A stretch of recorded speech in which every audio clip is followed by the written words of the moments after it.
Assalamualaikum Sampurasun Boboto Sadaya. Nah, kembali lagi ya, kita ngobrolkan prinsip azan ceng. Azan. Udah azan, nanggung ya. Kita selesaikan dulu.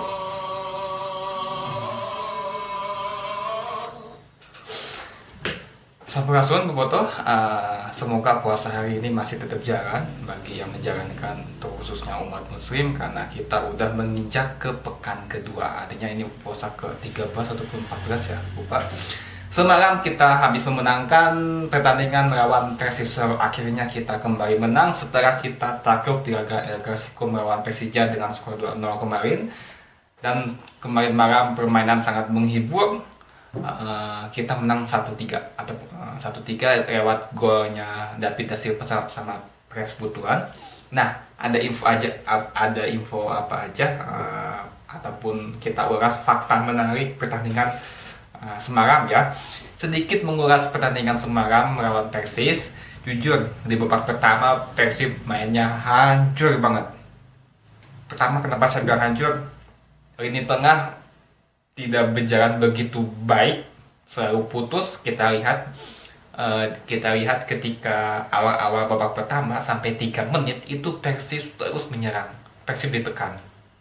Itu ini tengah kurang betul-betul ditekan, kurang baik penampilannya di babak pertama.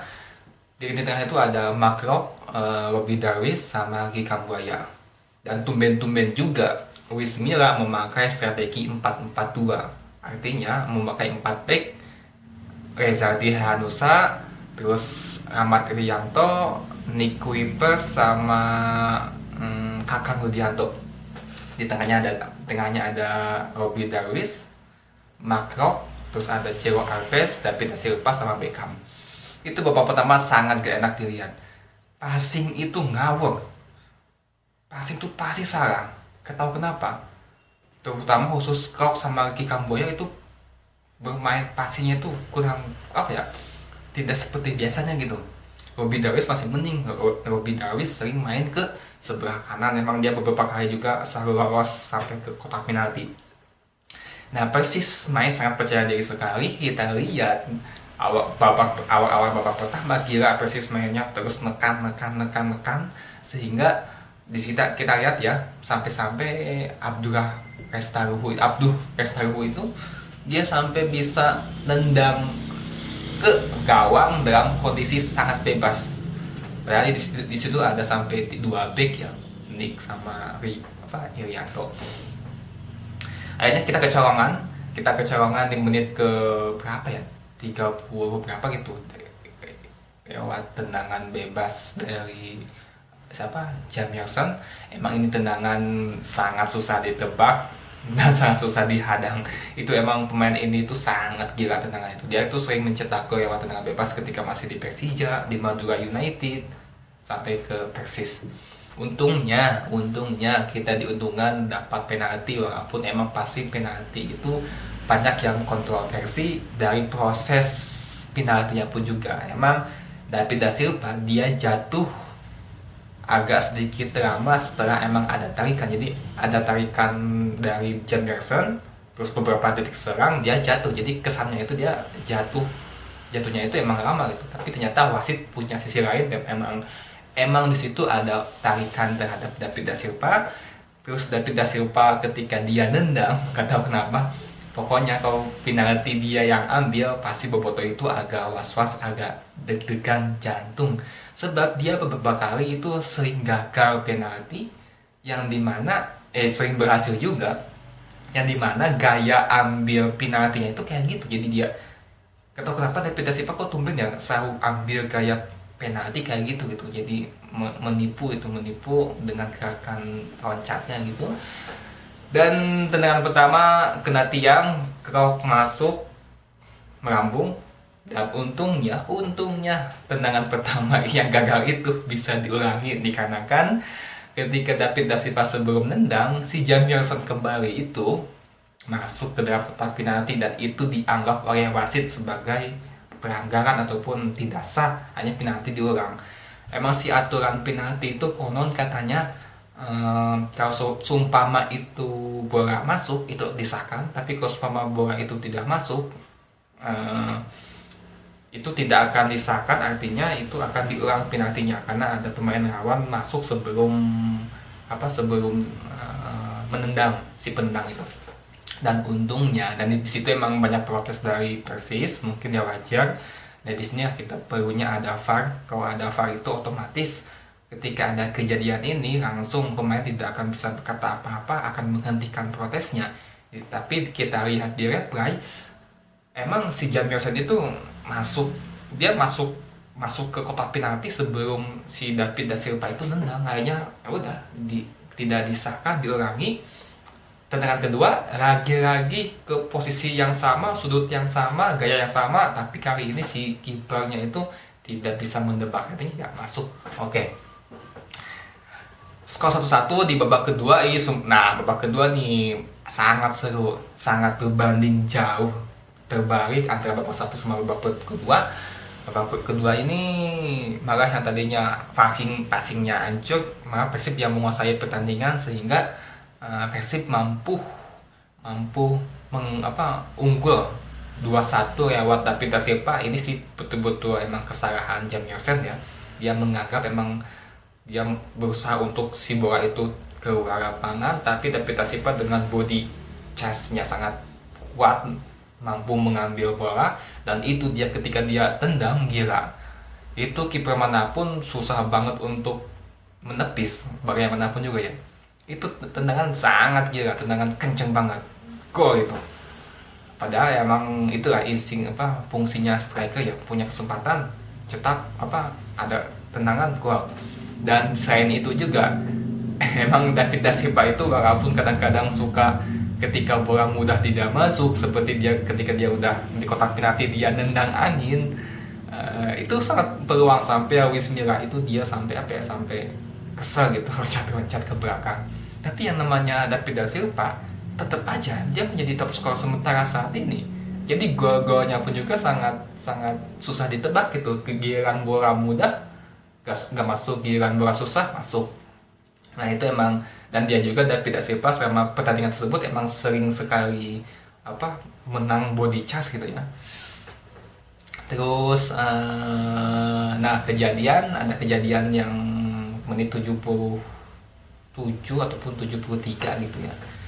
Kok tiba-tiba permainan dihentikan, ternyata emang ada insiden. Dari berita-berita itu insidennya adalah supporter ricuh. Nanti next kita bahasnya.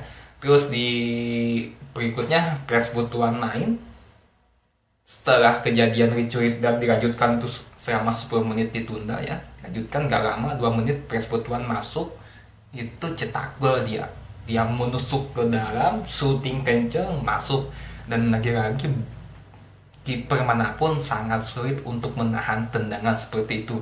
Jadi saat pada pertandingan kemarin ada 3 tendangan kencang yang menghasilkan gol. Tentunya yang gol yang paling bagus yaitu golnya dari Jamirson, tendangannya kencang. David da Silva, Persib Tuan cetak gol dengan shooting sangat keras. Pertandingan selesai, Persib kembali ke Persib di posisi kedua, memantapkan di posisi kedua. Di bawahnya ada Persija selisih 5 poin, artinya Persib saat ini hanya mesti berjuang mempertahankan posisi kedua, karena ya posisi pertama kan udah dikunci sama PSM. Lumayan kan posisi kedua bisa main di AFC Cup. Selesai pertandingan, jalannya babak kedua emang sangat seru pertandingan. Siapa yang menjadi man of the match? Saya rasa ya David da Silva. Dia beberapa kali berbahaya pergerakannya tanpa terkecuali Ciro Alves. Ya, Ciro Alves udah lama tidak cetak gol. Terakhir dia cetak gol pas lawan saya lupa. Mungkin 5 pertandingan terakhir dia tidak cetak gol, tapi pergerakan dia selalu membahayakan. Sampai kita lihat ada di menit keberapa gitu, dari belakang sampai ke gawang dia akselerasi bawa bola. Terus juga Robby Darwish juga sangat luar biasa mainnya, ini semakin matang, tapi kadang-kadang Robby Darwish itu suka ngasar pastinya, tapi secara keseluruhan emang dia sangat luar biasa. Terus nah Nick juga sama. Mentang-mentang ada isu Persib akan mendatangkan back baru, Nick ini beberapa pertandingan terakhir sangat bagus penampilannya ya. Nick juga bagus, dia punya dua peluang, yang satu kena tiang, yang satu di tepi sama kiper. Dia bagus, sangat kokoh di lini pertahanan. Terus di lini tengah Beckham, Ricky Kambuaya kurang kurang kurang baik penampilannya. Krok di babak pertama hancur mainnya, tapi di babak kedua dia tiba-tiba langsung naik lagi, bagus dia, tapi dia main tidak full. Terus Pres Butuan main babak kedua bagus juga, dia mencetak gol, selalu memberikan ancaman bahaya terhadap Persis Solo. Akhirnya dan Persib menang, dan di sosial media sangat ramai perihal penalti dan adanya supporter. Dan ini menjadi sejarah buat Persib juga. David da Silva sudah mencetak 23 gol, artinya dia menjadi pencetak gol terbanyak sepanjang sejarah Persib Bandung selama satu musim, melebihi Sutiono Ramso sama Sergio Van Dijk. Kalau Sutiono Ramso mungkin saya belum ada ya, ataupun belum ngikuti Persib, belum nonton, karena itu tahun di bawah tahun 2000 ataupun tahun 94 ya, itu saya belum lahir. Nanti di zamannya Sergio Van Dijk saya udah jelas, itu tahun 2013 ataupun 2012 ya. Pertama kali dia datang ke Persib, dia cetak 21 gol, tapi pada waktu itu yang menjadi top skor bukan Van Dijk tapi Boas Salosa, yang dimana pada waktu itu juga Persipura menjadi juara. Nah saat ini David da Silva potensi menjadi pencetak gol terbanyak Liga 1 karena sama Matius Pato sama ya, mencetak sama-sama 23 gol. Kita lihat masih ada 2 pertandingan melawan Persita sama Persikabo. Apakah David da Silva akan mampu menambah gol-golnya sehingga menjadi top skor Liga BRI Liga 1. Terus juga mengenai ricuh ya, gak tahu kenapa sebelum ini juga ada kericuhan antara PSIS, supporter PSIS Semarang dengan PSS Sleman. Padahal kita ini kan lagi menunggu sanksi dari FIFA.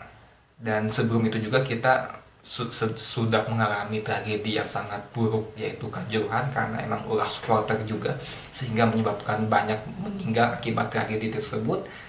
Lagi-lagi oknum supporter yang tidak dewasa kembali berulah. Terakhir kemarin malam ya supporternya Persib sama PSIS, konon katanya kalau kita lihat di sosial media ya, ataupun di postingan-postingan, saya lihat di IG-nya Casual ID, terus IG Persib, itu ada yang merekam penonton emang itu akibat kesalahpahaman, ataupun ya katanya tuh ya ada nyanyian pesayuran.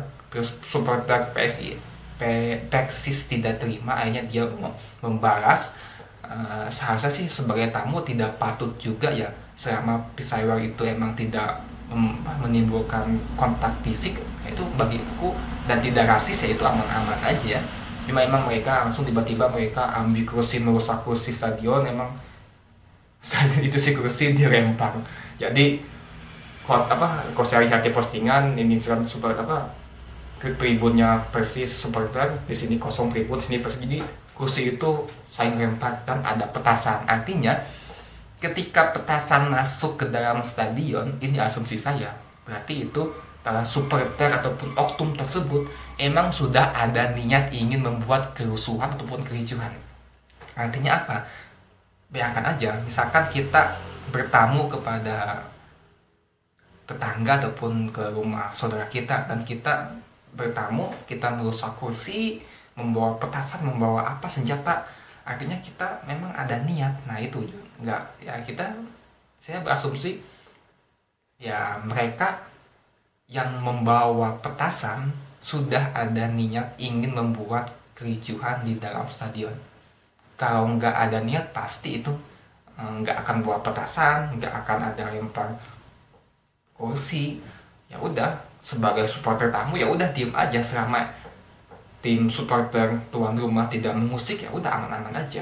Ini hanya oknum, Dan di sini juga kita lihat di postingannya Persisol juga sangat mengutuk perbuatan tersebut dan bertebaran di IG tersebut. Siapa itu, banyak sekali ada oknum supporter Persis yang bisa di tag IG-nya itu ya, ada tuh saya lihat, saya lewat di mana di sosial media. Dan juga di sini juga Pak Teddy Cahyono sangat mengutuk ya, dia mengatakan bahwa, saya bacakan, Persib sama sekali tidak mentolerir tindakan kekerasan atau anarkis yang dilakukan oleh oknum supporter.